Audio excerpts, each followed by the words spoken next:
بسم الله الرحمن الرحيم.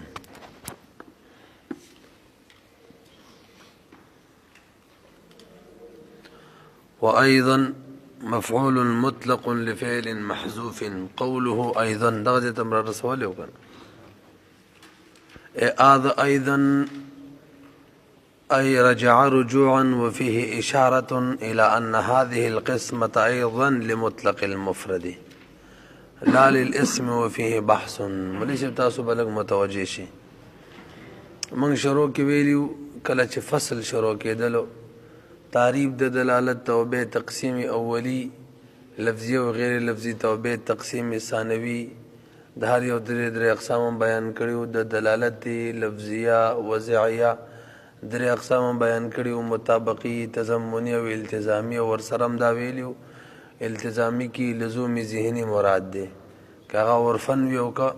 عقلا وی عام خبره ده او بهم مفرد بیان کړو دا اسم تقسیم کړو افراد او ترکیب تا او به دویم تقسیم هم کړو د مفرد بهم د مفرد تقسیم کړو محکم د لفظ تقسیم کړو بهم د مفرد تقسیم کړو اسم کلمی او عادات ته بهم بل ورځ ویلو چې دغه مفرد په یو دویم تقسیم معنی هم تقسیمیږي چاغه کی دا بده اعتبار سره دی چې توحد د معنی دی او که تکثر د معنی دی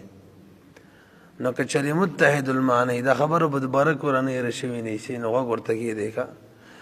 دغه مطلق مفرد په یو بل تقسیم معنی تقسیمیږي په اعتبار توحد او د تکثر د معنی سره مفرد بخارینی یا بمتحد المعنی معنی بیووی یا متکثر المعنی معنی بزیتی وی نو کچری مفرد داسې او داغي معنی متحد وا نو به درې اقسام جوړیږي ځکه دغه معنی متحده کچری جزئی وا خارج کې صرف یو فرد او باغ صادق راتله دې ته به عالم ویل کیږي او کداغه معنی متحده دا کلی و افراد ډیرو نو به په ټول افراد باندې یا یو شان صادق راځي تفاوت په صادق ایدلو کې نوي نو به دې ته ویل کیږي متواتی کلی متواتی او کداغه معنی متحد وا او په ډیرو افراد صادق راتله خو یو شان صادق نه راتله په تفاوت سره په افراد صادق راتله نو به ته ویل کیږي کل مشکک دا خبره خوشوي وی کنه اوس کل مشکک کی څنګه تفاوت سره صادق راځي په افراد باندې ناغه ورسته وایو به کچري معنا کثیر وا موږ ویلو به معنی ډیری وی متکثر المعنى لفظو نو به موږ ویلو یا خو به د هر معنی د بار بیل وضع شوی هر معنی د بار به د لفظ په بیل وضع سره وضع شوی او یا به فقط ایوی معنی د بار وضع شوی نور کې صرف استعمال شوی نو که هر معنی د بار په بیل وضع سره وضع شوی نو به دا مشترک دی او که وضع فقط یو معنی د بار شوی وا به نور معنی کې استعمال شوی نو وس بګورو د اوله معنی به پریخي مکمله کلانی به پریخي کاوله معنی مکمله پریخي متروکی به وتا منقول ویل کیږي او کدا اوله معنی نه پریخي دي کې هم استعماليږي او په دویمه کې استعماليږي نو که په اوله کې استعمال شي حقیقت دی او که په دویمه کې استعمال شي مجاز دی په دې ورسېدلې وس دی قوله کې مونږ ته شارح دا خبره کوي اوله د ايضا راته لغوي تحقیق کوي وي ايضا چې دی دا اصل کې مفعول مطلق دی مصدر دی او فعل محذوف دی دا غیر لپاره مفعول مطلق دی نو اصل کې دی اذا ايضا او اذا معنی د رجوع کول نو معنی دا چې دا تقسیم هم راجع دی پر رجوع کېدو سره چاته هما مطلق مفرد ته څنګه چې د مطلق مفرد یو پر تقسیم شوی اسم کلمه او عادات او تدق شان دغه تقسیم دی وس د دوه اقسام ته متحد المعنى او متکثر المعنى چې به تی و اقسام جوړیږي و به رسیدلې یو خبره خدا شوره دا موکړه دیم زمنګ شارح په ماتن باندې اعتراض کوي هغه بیان کو تاسو ته وګورئ وايضا مفعول مطلق واذا مفعول مطلق د فعل محذوف د فعل محذوف تبارا هذا ايضا معنى رجع رجوعا وفيه اشاره وبدي کی اشاره ده الى ان هذه القسمه ايضا لمطلق المفرد دا تقسیم هم د مطلق مفرد د بار دی لا للاسم دا اسم تقسیم نه دی وفيه بحث خو په دې مسله کې بحث دی دا غي اعتراض دی په کې تاسو لږ بر وګورئ اعتراض دار تاویل چې دا تقسیم هم د مطلق مفرد دی نو مطلق مفرد چې دی په دوه قسمه متحد المعنى نو مطلق مفرد چې متحد المعنى شي نو به دا غي درې اقسام دي علم متواتی مشکک نو مطلق مفرد کې خو اسم او فعل او حرف درې واړه دي نبی با اسم هم په درې قسمه علم متواتی مشکک دا خو صحیح ده فعل هم په درې قسمه باندې علم متواتی او مشکک حرف هم په درې قسمه علم متواتی حالان کې فعل او حرف کلمه او عادات دا غي د پر د درې اقسام نه جوړيږي علم متواتی او مشکک دا غي اقسام نه جوړيږي ولی عالم نه مراد جزئی دی او متواتی او مشکک نه مراد کلی دی او عادات او کلمه فعل او حروف دا په کلیت او جزئیت سره نه موصوف کیږي دا نه کلی جوړیږي چې متواتی او مشکک ته جوړ شي او نه جزئی جوړیږي چې عالم ته جوړ شي نه څنګه دا د مطلق مفرد تقسیم کې بلکې دا چا تقسیم دی په حقیقت کې اسم تقسیم دی په سوال باندې پوه شولې نو مضبوط سوال یو کو بهر حال کلمه او عادات چې دی فعل او حروف دا په کلیتوب او جزئیتوب باندې نه موصوف کیږي ښا دیو باندې کلیتوب او جزئیتوب نه حملېږي ولی دا کلیتوب او جزئیتوب هغه چې حملېږي څوک چې محکوم علیه خو واقع کېدلی شي کنه او فعل او حرف دا محکوم علیه نه واقع کیږي ولی وای دا مستقل نه دي حرف مستقل نه دي تاسو معلومه ده او فعل چې دی فعل دا دریو شیونو نه جوړ دی یو حدث یو نسبت الى الزمان او بل نسبت الى الفاعل حدث پکې مستقل له خو نسبت الى الزمانه ته کله یو زمانه کله بل مستقل نه ده او نسبت الى الفاعل کله یو فاعل یو کله بل ودام مستقل نه دی او کوم شی چې مستقل او غیر مستقل نه جوړ شي نتیجه دا خاص ارزل تابعین هغه د خپلم سوي نو فعل غیر مستقل لہذا نه فعل او نه حرف محکوم علیه جوړیږي بهر حال نه جوړو خلاصه ده چې دا عالم متواتی او مشکک د چا اوصاف جوړې نو مطلب دا دی چې جزئی او کلی د چا اوصاف جوړې او فعل او حرف چې دي کلی او جزئی دغه اوصاف نه جوړیږي لہذا تقسیم هم باغ درې دواړو کې نه دی صحیح وفي بحث ولي لانه يقتضي ده تقاضى ان يكون الحرف والفعل چې وی دي حرف او فعل اذا كان متحدي المعنى هل شکل د دیو معنی یووي یعنی متحد المعنوي نبی دغه حرف او فعل وی داخلين في العالم والمتواتي والمشكك دا داخل وی په عالم متواتي او مشکک کی مع انهم سرد دین منطقین چې لا يسمونها دیونه مسمى کوي حرف او فعل لا يسمونها هما دې کها دې هما دې او کنه دلته حالي کړي لا يسمونهما دیونه مسمى کوي د فعل او حرف بهذه الاسامي پدیو اسامی باندې تا کړم پیند لکشن اوش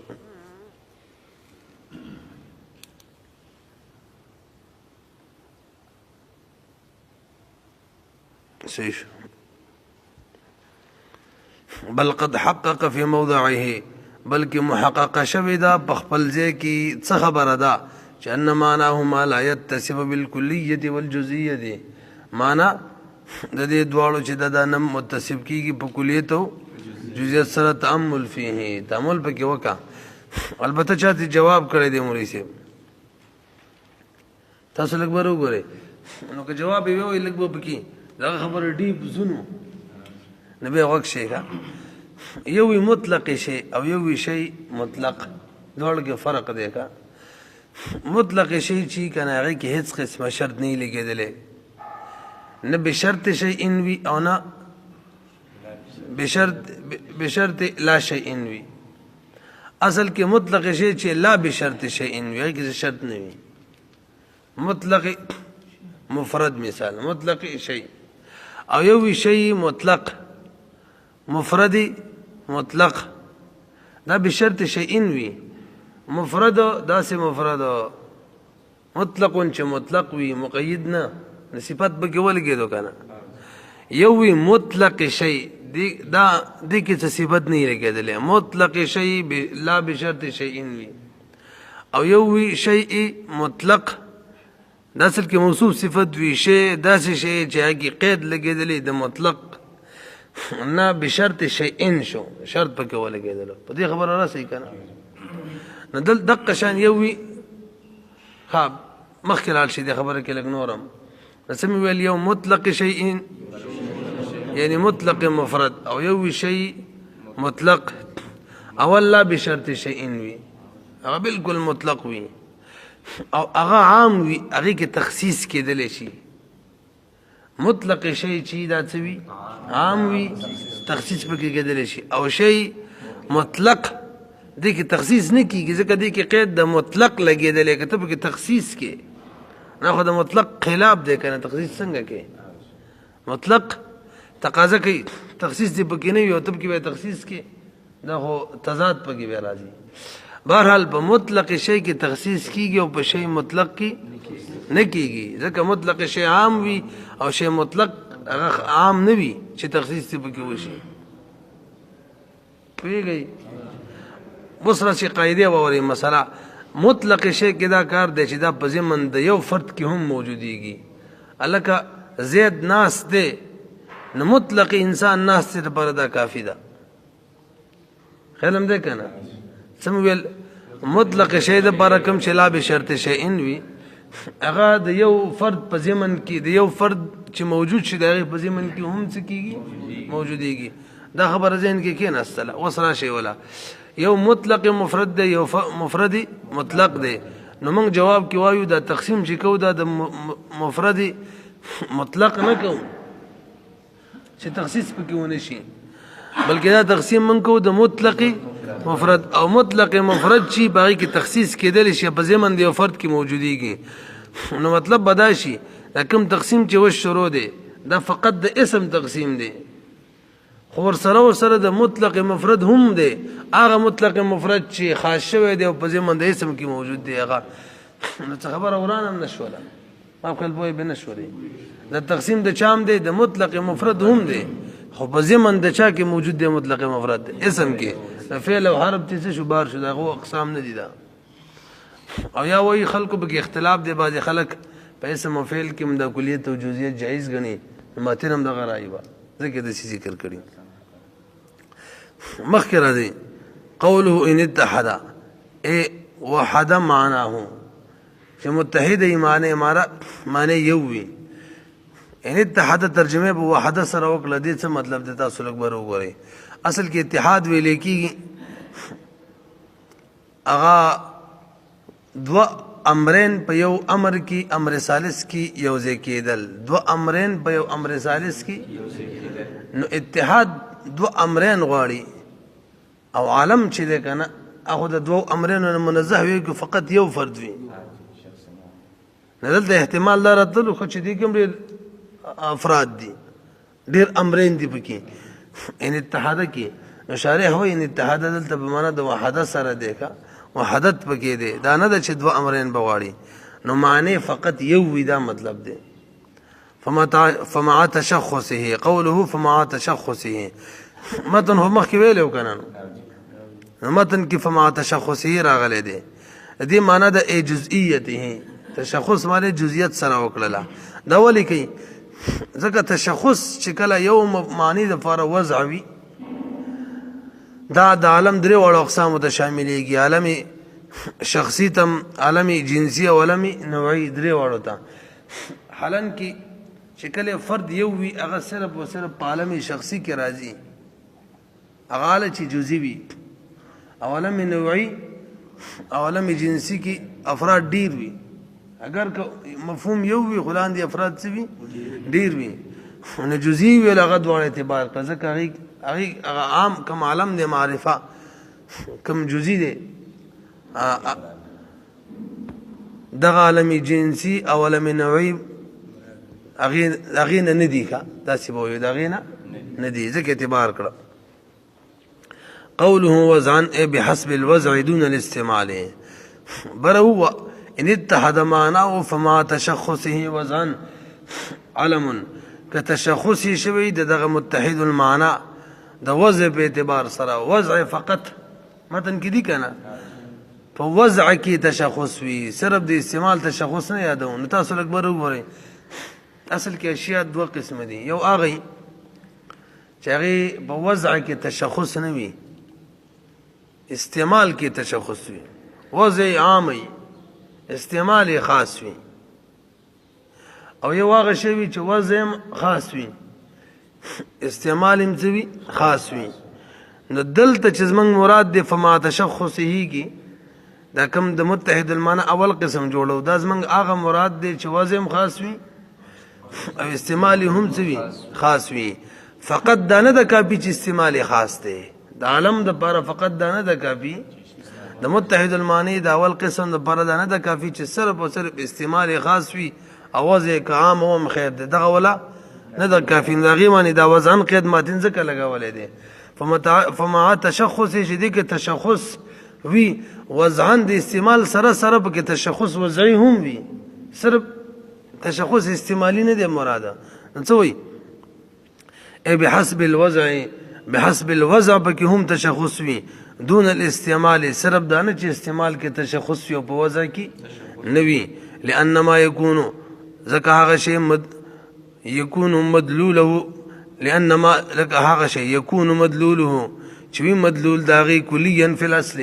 چې په اصل کې د هغې مدلول کلي و یعنې وضع به اعتبار سره هغې کې تشخص نه و پوهېږئ که نه ومشخصا فی الاستعمال استعمال کې تشخص و هغې کې خاصوالی و لکه اسماء اشارات رواله علی رأی المصنف نو لا يسمى علما هغه مسمى کېږي په علم باندې نه پته نه لګي پوه شولی که نه تاسو لږ ما ته بر وګورئ بیا به ښه پوه شو اصل کې چې یو واضح راپاڅېږي او یو لفظ وضع کوي یو معنی دپاره نو هر واضح چې کوم دی په وخت د وضع کې یو معنی ذهن ته راولي د یو معنی تصور کوي نو بیا لفظ رخلي هغې لپاره وضع کوي نو په دې اعتبار سره وضع څلور قسمه جوړېږي توجه کوئ کله چې یو واضح راپاڅېږي یو لفظ رلی یو معنی دپاره وضع کوي د یو معنی تصور کوي دغه کله کله داسې معنی چې ده که نه دا هم جزئی وي او موضوع له چا دپاره د لفظ دا وضع کوي که مصداق د دغه معنی وي یعنې موضوع له هغه هم هغې کې هم تشخص وي هغه هم جزئی وي نو معنی هم کومه معنی چې تصور کوي معنی موضوع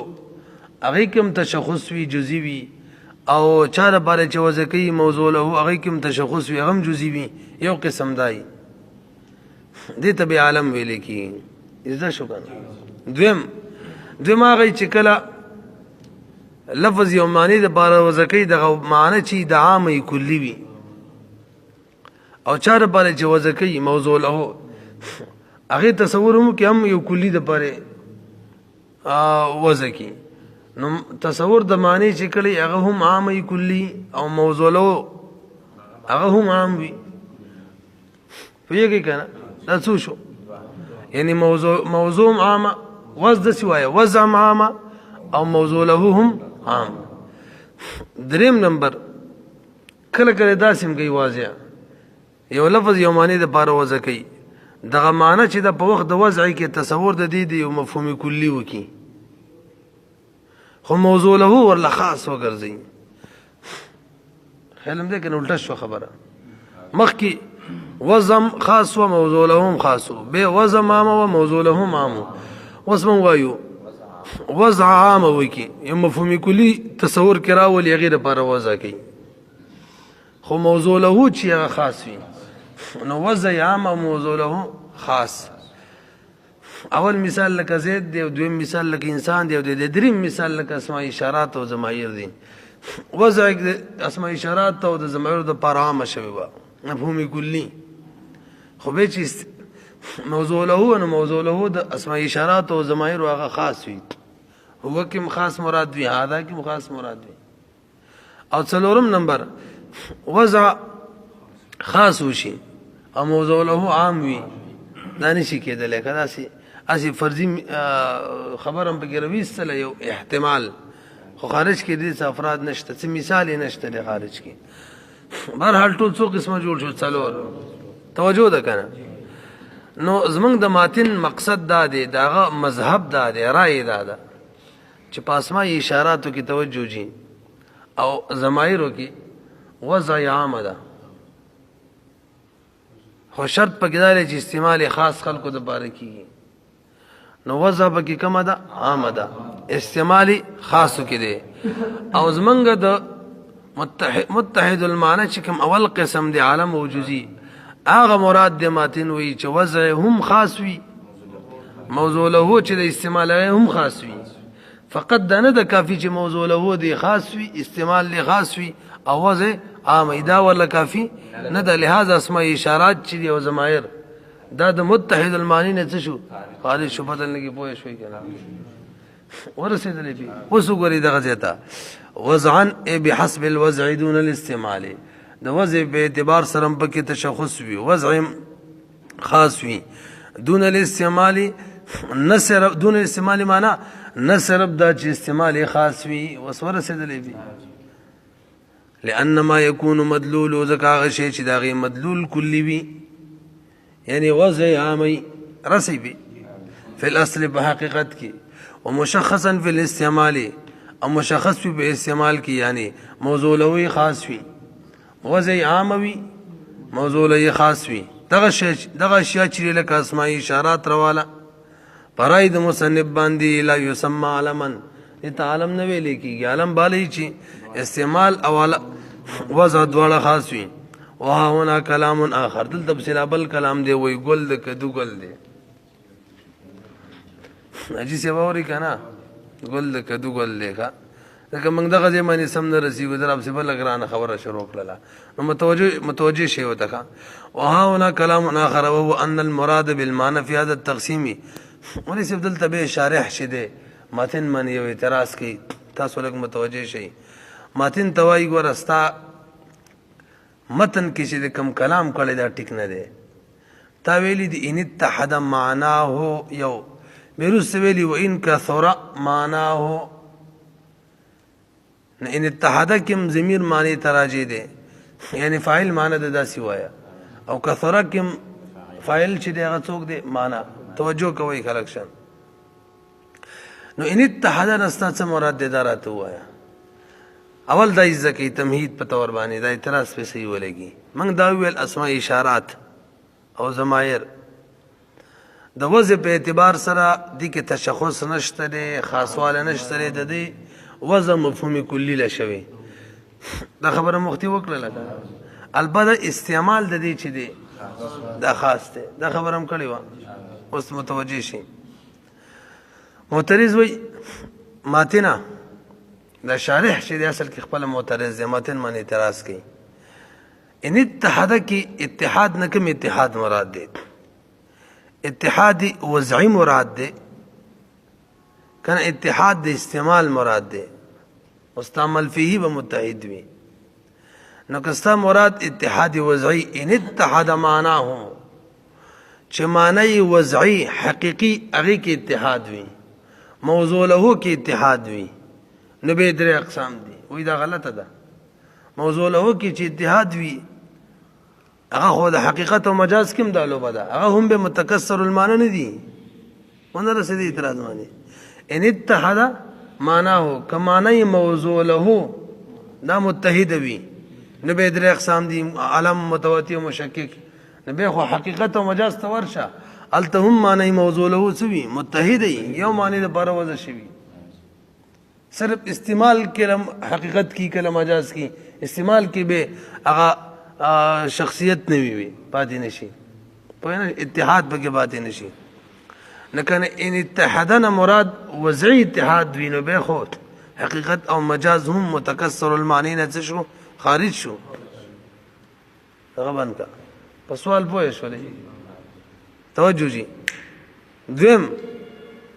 او کچری ته وی چې ان اتحادنا مراد اتحاد وضعی نه ده توجه من برابر د الله کني راغله که ان اتحادنا مراد اتحاد وضعی نه بلکې اتحاد د مستعمل فيه وی اتحاد د نو اتحاد د مستعمل فيه کې به د اسماء اشارات چې دي او زمایر د خپل بار شو ذکر دې مستعمل فيه کې اتحاد نشته بار شو کنه شو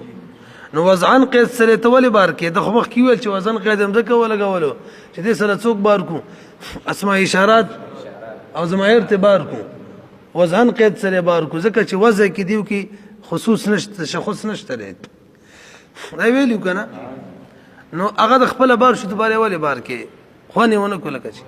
دې به مخه پیرا ګران دی راځي شرح اعتراض کی متن باندې ګوره متن اتا دا ذکر کړو وضعن قید دی ولګولو او دې لپاره دی ولګولو چې صرف استعمال کې تخصیص وی نه د کافی د عالم د لپاره بلکې وضع کې به هم سوي وضع کې هم تخصیص وی